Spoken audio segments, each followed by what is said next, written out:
I've been doing this 14 years. I've never seen something like this.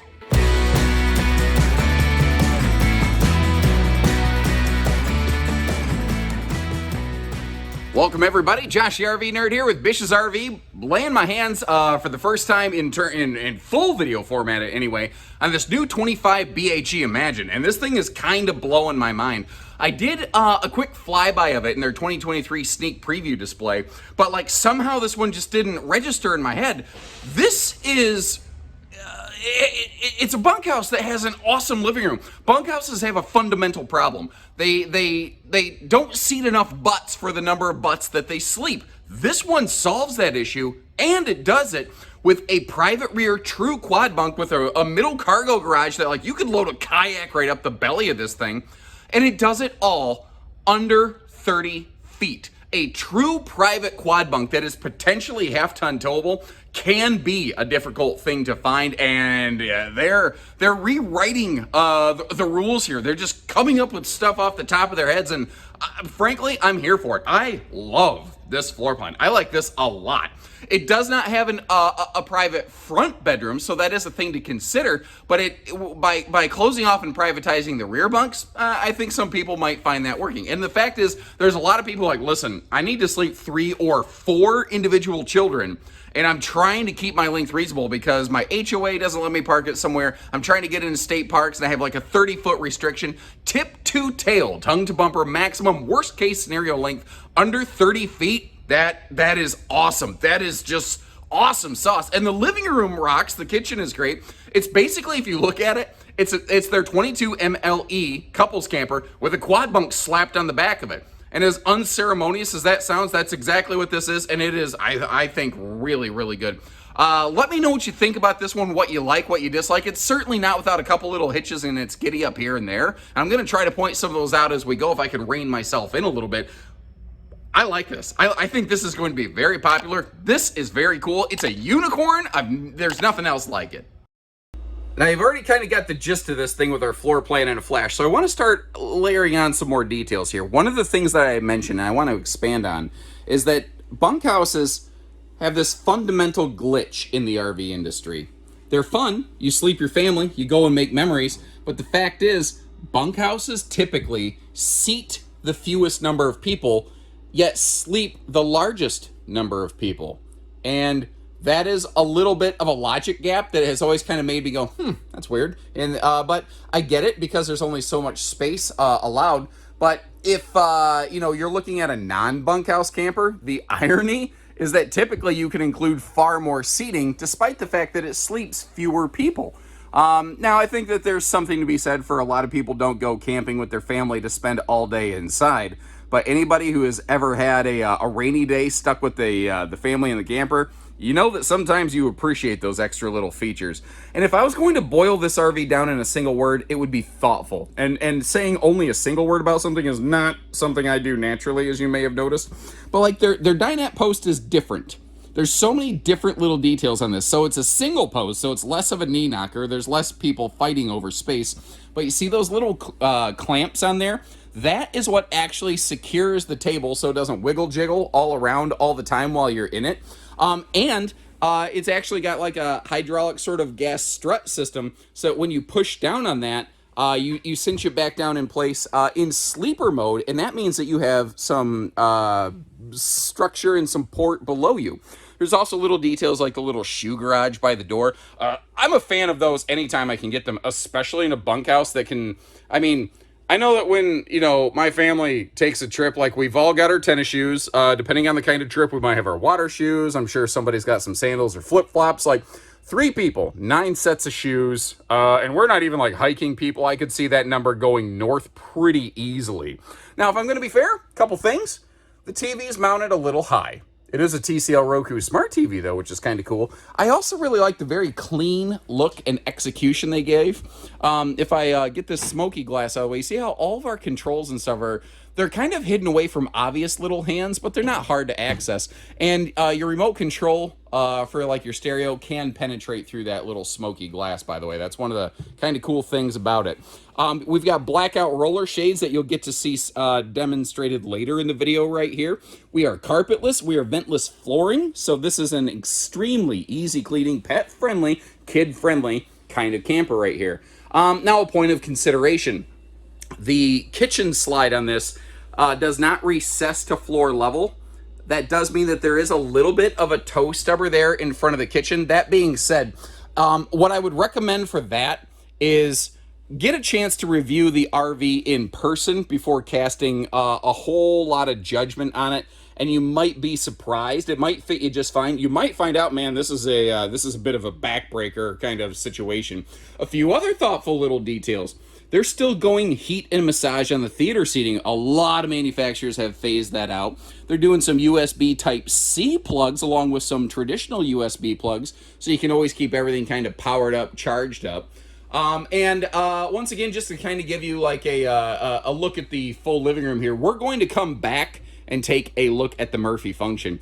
That is a shallow slide, but it's just a really effectively done slide. It's not a 3-foot deep super slide, but there you don't have to do the travel trailer shuffle to walk past one another in here, which is something personally I think is, very, very cool. Now they've adopted a tankless on-demand water heater system, and you can see the controller for that right here. Now I got a question. It feels like no matter what a manufacturer does, it's wrong. And by the way, if this faceplate looks awful, it's because it's still got the protective film on it. It kind of makes the faceplate look like it's got some kind of camper skin cancer or something like that, but it peels off, it'll look fine.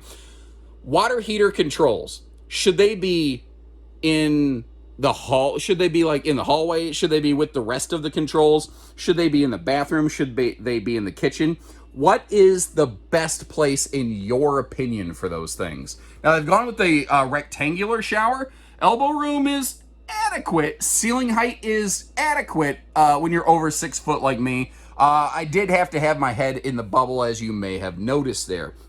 Now, I like how they extended the countertop over just a bit. There are some power outlets up under that, by the way. It's very hard to run power outlets in a 1.5-inch laminated wall. That's something that just doesn't work very well. And you can see the space here around the toilet, maybe a little tight on the right-hand side. Overall, I didn't think it was too awful, terrible, anything like that. And this is, I like, they gave us a full towel bar. But if I get the camera inside here a little bit and bump it on stuff, you can see that they also gave us a set of towel hooks. Now, they did some open face storage. I've been told by actual owners, and I will take their word over mine, because practice to me beats theory. Experience wins out over estimation any day. Actual owners are saying if I roll up my towels, they stay in there just fine. I don't have a problem with it. I prefer closed off storage, but I think there actually is enough closed off storage in here. Beside the medicine cabinet, you got room for your toilet paper and stuff down here below the countertop line. I think it works. I think I can give them a pass on something like this. We will get a better look at the kitchen in just a minute, but as I'm backing up, another thing I want to point out while we're talking about power outlets, because you won't overtly see any, and you're going to be like, are these guys, are they daft? And no, they're not. Outlets are under the overhead cabinets, once again, because running outlets in a laminated wall is very tricky. And they also laminate their slide walls on these. This is interesting because the stovetop vent hood does exhaust heat outside, but they include another vent up here. Now, it's not powered, but this is a hollow wood truss constructed roof. So if you want to piggyback off the power of one of those lights and put a big fan in there, you absolutely could. But this is the part that blows my mind. This living room is cool. It can seat 1, 2, 3, 4, 5, 6, 7, 8 people. The RV can sleep, I think, 6 to 7. So this thing can actually seat more people than it sleeps. And that is exceptionally uncommon in a bunkhouse model. Very common, weirdly, in a more couples-oriented model, depending on some furniture options. Now, we're going to get a look at all the drawer storage down there. The thing with a design like this, with that rear cargo door, because that means that they couldn't put a big rear cabinet back there, it does mean that the bunk room storage can be considered a little bit limited. So that is something that you're going to want to kind of consider and factor into your equation here. Now, you do have a sliding pocket privacy door to close this off. And if we take a look here, you see how those bunks can both fold down. But what's cool is they have what I call the move bunk, get out the way, easy gas strut assist system, where even my chicken arms can handle them. And there's USB outlets for both, well, for all the bunks, basically. So that's really smart. Backing up a little bit here, you see how there's that kitchen countertop extension. There's a big farm sink. There is a full-size roll-away dish drying rack and sink cover included with this that I simply don't have out for display. We're looking at the 12-volt DC compressor fridge today, but there is a gas-electric two-way fridge swaption. And when we start looking at the dinette sleeper, the cushions look a little kitty-wampus. That's a technical term, obviously. But the reason that they look that way is due to the fact that the cushions are intentionally just like an inch or two slightly oversized so that they squish together and they hold themselves in place once a person starts laying upon them. So getting it to lay down flat, it feels like a little tricky until somebody lays on it, and that way it stays there all night and they don't slip out of place. Very handy if you've got like a big dog or a kid that kind of flop around at night and could push those things out of the way. Just one less reason for you to have to get up. Now, you see how the Murphy bed works here? That is what I call a bendy bed style Murphy bed. That does mean, though, that it has maximum storage. I like how they still include, just like any standard Imagine, the headboard power pockets in there. The sofa's that simulated cinema style that rolls over under the Murphy bed, but there's also that privacy curtain if you need to close that thing off. So even if somebody comes out of the bunk room at night through their hard enclosed privacy door, nobody has to make direct line of sight with you. And I don't know if you've noticed, but I tried to make sure I showcase the fact that that curtain does not also enclose the entry door. So if you are sleeping and somebody opens that door, the neighbors aren't going to see you there sleeping in all of your natural glory. Now, I've never been in this RV in detail before. I'm familiar with its non-bunk sister model, and I've got a theory that when we close that slide for road mode, we are going to still maintain front to back full walkthrough access on this RV, but let's find out.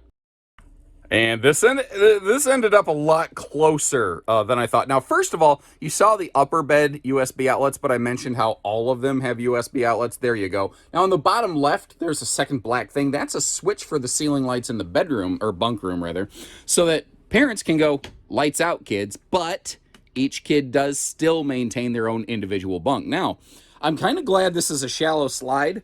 It came close. Now, you got to make sure you flip that countertop extension down.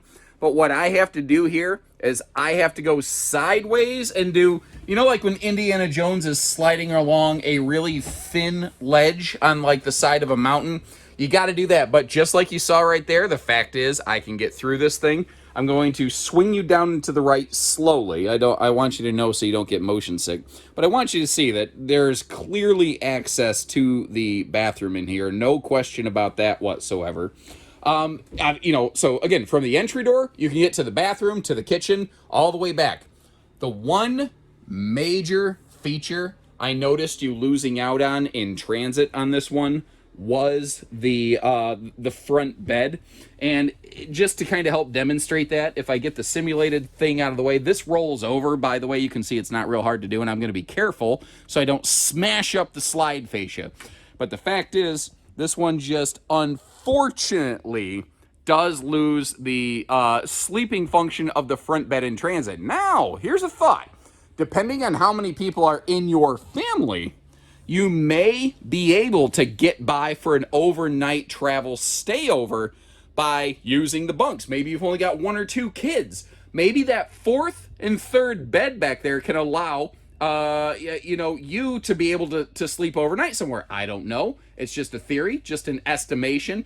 But I'm just trying to give you, thoughts and ideas that maybe aren't so obvious, because otherwise, if that's an all-stop deal breaker, I respect it. All I would ask is that you just leave us a little note on the video that says, hey, thanks for shooting us straight and giving us that extra detail so that we can help you find your second RV the first time.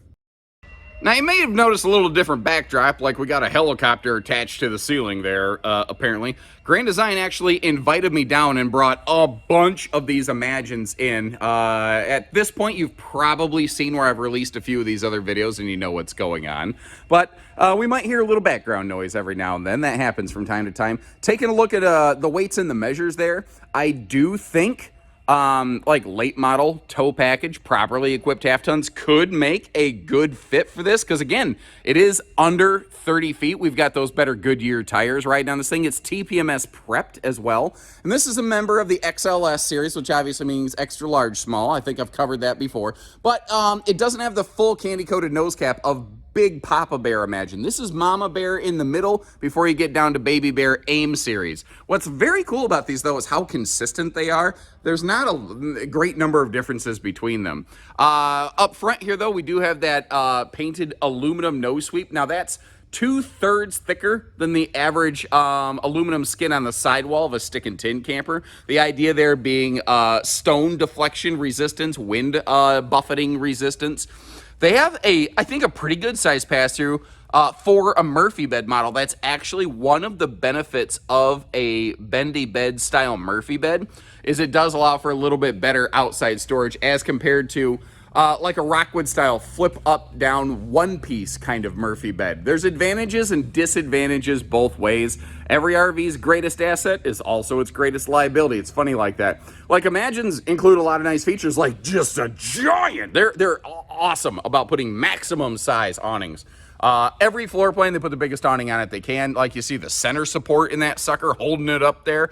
That, though, does add some extra cost. But man, even with the entry door, the steps, the camp kitchen, you've got awesome patio picnic space going on over here. You may want to factor in and consider the fact that due to the way they had to engineer this floor plan, they did have to put the furnace exhaust over here. Often, though, if you are cold camping running the furnace, you're spending less time outside right next to this, but keep that in mind if you do have kids running around. You may want to kind of help warn them and tell them to keep away from that.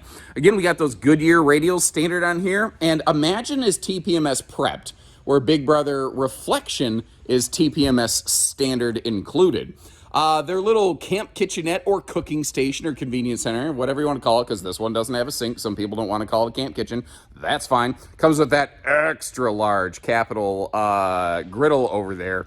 And the little mini fridge is an awesome way to keep kids from trekking in and out of this thing all day. Not to mention, you know, it's good for more than just hug juice. It also keeps Uncle Gary's barley pop and the bottled water there for when you need to rehydrate after you've done tied one on. Speaking of tying one on, you got a bumper you could tie stuff onto. That was not my best transitional material. I'll work that out on my own time. Don't cancel me. Anyway, moving on. Down here, of course, for the griddle, you see the propane cooker hooker. And the underbelly, it is enclosed. It is forced air heated. They actually laminate their radiant barrier right to that underbelly enclosure skin so that it doesn't wiggle jiggle around when you're bouncing down the road with earthquake violence. Kind of just one of those extra little, again, thoughtful details that they include. Speaking of thoughtful details, like back here, first of all, in case you're curious, this cargo bunk, and I'm going to have to get right up and close and personal, because obviously we're right up and close and personal. This looks like when a dog sniffs another dog's butt. It's like this camper's going, hey, pleased to meet you, you know. Better dogs do that than fellow RVers, I suppose. But what I'm getting at is, remember, like I said, you could just like straight load a 2-seater kayak, your e-bikes. Like, this has some light-duty cargo toy hauler function to it. Obviously not something you're going to load like a big motorized rig into. But I do also want to mention, like, this is also an anti-slam door, and it does have that deadbolt there for privacy. So if you're worried about somebody having access to your children, you have a deadbolt there, just like you have a deadbolt right next to your bed up front.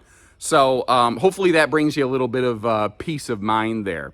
Now, if you're worried about your kids sneaking out of your camper at night, like there was a period my older brother, he went kind of running around at night with a couple girls around the campground.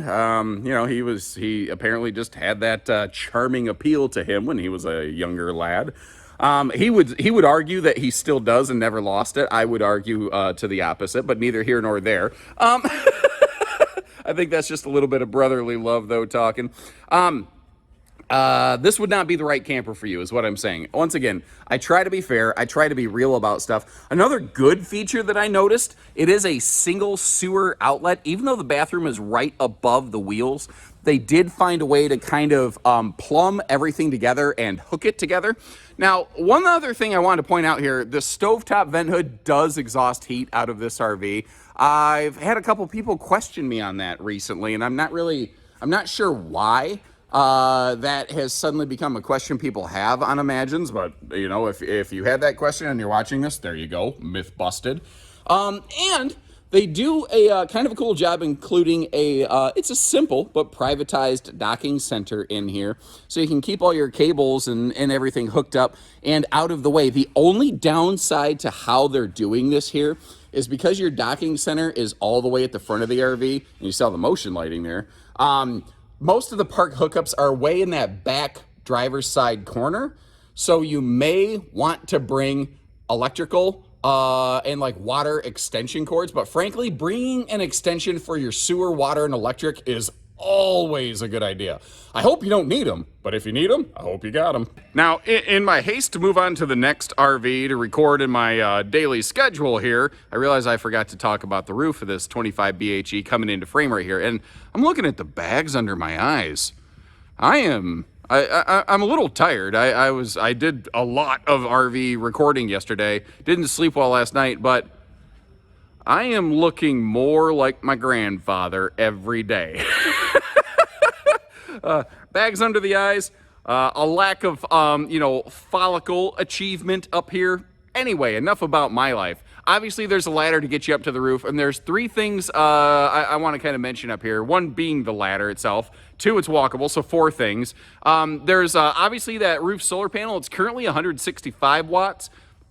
I have a theory, a working theory, that in time that will update to 200 watts because the smaller Imagine Aims are 200 watts. So if I had to guess, kind of knowing how this industry works, somebody somewhere probably bought like an entire container truck or shipment load of the 165 panels and decided later the 200s would be good, but they got to use what they already bought. That's just a theory. I don't know if that's true. I just have an idea how the business works. The other thing is you can't see from all the way back here. There's like a white puck looking thing on the roof.